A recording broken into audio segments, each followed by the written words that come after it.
가수 전영록이 70세에 안타까운 소식을 접했다. 이미영도 그 소식을 듣고 눈물을 터뜨렸다. 장나라와 최강희. 이 두 배우의 공통점은 무엇일까요? 바로 최강동안이라는 명성을 가지고 있다는 점입니다. 그런데 이 두 사람을 뛰어넘는 동안 스타가 또 한 명 있습니다. 그 주인공은 가수 전영록입니다. 전영록은 가끔 방송에 나올 때마다 많은 사람들이 어쩜 저렇게 나이를 무시할 수 있을까? 하고 놀라곤 합니다. 그는 10대 청춘 스타이자 다재다능한 엔터테이너로 널리 알려져 있었습니다. 그러나 인기 절정의 시기에 갑작스럽게 가수 활동을 중단해 많은 팬들의 아쉬움을 남겼습니다. 오늘은 전영록이 전성기에도 불구하고 왜 활동을 중단할 수밖에 없었는지에 대한 숨겨진 이야기를 알아보려 합니다. 그의 아버지는 영화배우였고 전영록은 어릴 때부터 다른 재능을 드러냈습니다. 고등학생 시절 전국 노래자랑 대회에 참가해 수상하면서 그 재능을 인정받았습니다. 처음에는 연예인 부모님의 반대 때문에 노래하는 것을 비밀로 했지만 시간이 지나면서 부모님도 그의 연예계 활동을 적극적으로 지지하게 되었다고 합니다. 전영록은 중앙대학교 연극영화과에 입학했지만 학교 생활에 그다지 성실하지 않았고 종종 수업을 빼먹고 청계천에서 낮잠을 즐기곤 했습니다. 그러다 어느 날 지도교수에게 발각되었고 그 교수는 그의 아버지인 황정순에게 전화를 걸어 그를 설득해 학교를 그만두게 했다고 합니다. 이에 전영록은 실제로 학교를 그만두었고 그의 학력은 중앙대학교 2학년 중퇴로 남게 되었습니다. 그가 학교에 집중할 수 없었던 주요 이유 중 하나는 1970년대 큰 인기를 얻었던 그룹 사운드 드래곤즈에서 헬퍼로 일했기 때문입니다. 그는 약 5년 동안 장비를 운반하고 기타를 다루며 연습실에서 노래를 배우기도 했는데 이러한 경험 덕분에 드래곤즈의 리더였던 조갑경은 전영록의 가수 데뷔에 큰 도움을 주었습니다. 전영록의 가수 활동은 1972년부터 5년 동안 드래곤즈의 보조 역할을 하며 시작되었고 틈틈이 통기타를 들고 광화문과 명동을 돌아다녔습니다. 가수가 공연을 취소하면 대신 무대에 올라 노래하며 무명 가수로서의 경력을 쌓기 시작했습니다. 이후 데뷔곡을 통해 대중가요에 본격적으로 진입한 전영록은 1975년과 1976년 사이 짧은 활동 기간 동안 3장의 LP를 발매하고 7편의 영화에 출연했습니다. 원리그는 인기가 최고조에 달했을 때 과감히 군복무를 위해 입대했으며 최근 일부 연예인들이 병역을 회피하는 상황과 비교할 때 모범적인 연예인으로 여겨졌습니다. 1979년 군복무를 마치고 연예계로 돌아온 그는 가수, 배우, 방송인, MC, DJ, 작곡가 등 다양한 방면에서 활약하며 큰 인기를 끌었는데요. 그 시절 그는 가왕 조용필과 견줄 수 있는 유일한 경쟁자로 자리매김했습니다. 현재 젊은 세대는 이해하기 어려울 수도 있지만 80년대가 거의 조용필의 전성기였음을 고려할 때 전영록이 유일한 경쟁자로서 가졌던 가수로서의 가치는 상당했습니다. 전영록은 본인의 노래뿐 아니라 다른 가수들의 곡도 작사, 작곡하며 수많은 히트곡을 만들어냈습니다. 그가 만든 유명한 곡으로는 김지혜의 얄미운 사람, 이지연의 바람아 멈추어다오, 양수경의 사랑은 창밖의 빗물 같아요, 그리고 배우 김희애가 부른 나를 잊지 말아요 등이 있습니다.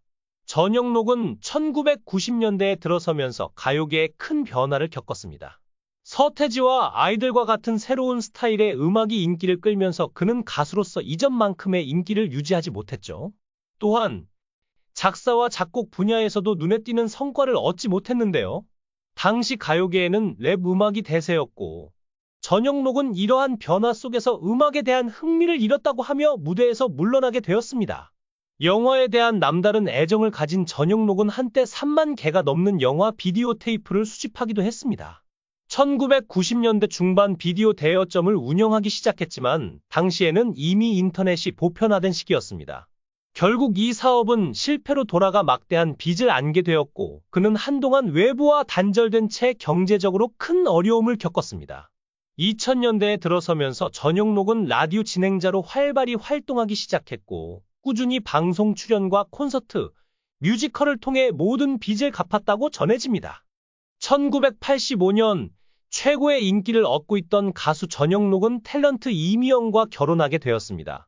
이미영은 그 시기에 미스 혜태 선발 대회에서 대상을 수상하며 주목받았고 MBC 드라마 사랑의 계절에서 보이시한 불량 소녀로 등장해 많은 관심을 끌고 있던 배우였습니다.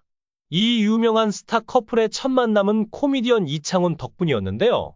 전영록은 그 당시 중앙대학교 재학생이었으며 같은 대학 친구였던 코미디언 이창훈을 통해 그의 여동생 이미영을 소개받게 되었습니다. 이후 전영록과 이미영은 2년 동안 교제했으며 1985년에 결혼을 결정했습니다. 당시 최고의 인기를 누리던 가수와 배우의 결혼은 대중의 큰 주목을 받았습니다. 이 커플은 첫째 보람과 둘째 주영 두 자녀를 두었고 행복한 가정을 꾸려가는 듯 보였으나 19년 후 결국 이혼 소식을 전하게 되었습니다. 전영록이 이혼 후 어려운 시기를 겪었을 것이라고 생각하는 사람들도 많았는데요. 그가 이런 시기를 이겨내고 다시 활동을 이어나간 모습은 많은 이들에게 깊은 인상을 남겼습니다. 사실 전영록은 두 딸의 양육권을 가지고 있어서 아이들과 함께 많은 어려움을 겪었습니다. 이혼 당시 아이들이 어렸던 만큼 더욱 고된 시간을 보냈다고 합니다. 전영록은 두 딸을 돌보기 위해 산에서 카페를 운영하며 노래를 불렀습니다. 그러나 그 당시에는 여건이 좋지 않아 노래를 부를 때 사람들이 음식을 던지는 일도 있었다고 합니다. 무대에서 관객들이 음식을 던지는 모습을 보고 분노한 전영록은 무대 아래로 내려가 큰 목소리로 "저는 자식을 버린 적이 없습니다. 라고 외쳤다고 전해집니다. 당시에는 연예인이 가정을 떠나는 일이 흔치 않은 상황이었고 그로 인해 전영록은 비난을 받기도 했습니다. 이혼 후 얼마 지나지 않아 재혼을 했지만 다양한 루머가 끊임없이 퍼져나갔습니다. 전영록은 자신보다 16살 어린 팬인 임주현 씨와 결혼했습니다. 이혼 후 두 사람은 친밀한 관계로 발전해 연인이 되었고 결국 결혼에 이르게 되었습니다. 임주현 씨는 결혼 3년 차에 집을 마련했고 두 사람은 지금까지도 행복한 가정을 꾸리며 잘 지내고 있습니다. 한편 이미영은 두 딸의 양육권을 포기한 것이 가장 어려운 결정이었다고 털어놓았습니다. 이는 그녀의 어머니가 내린 결정 때문이었다고 합니다. 어머니는 아마도 이미영이 새로운 시작을 하기를 바라셨던 것 같습니다. 이혼 후 1년 동안 이미영은 매일 술에 의지해 살았고 그 과정에서 두 번째 남편을 만났습니다. 그러나 그녀는 사실 외로움을 해소하고 싶었던 것 같다고 합니다.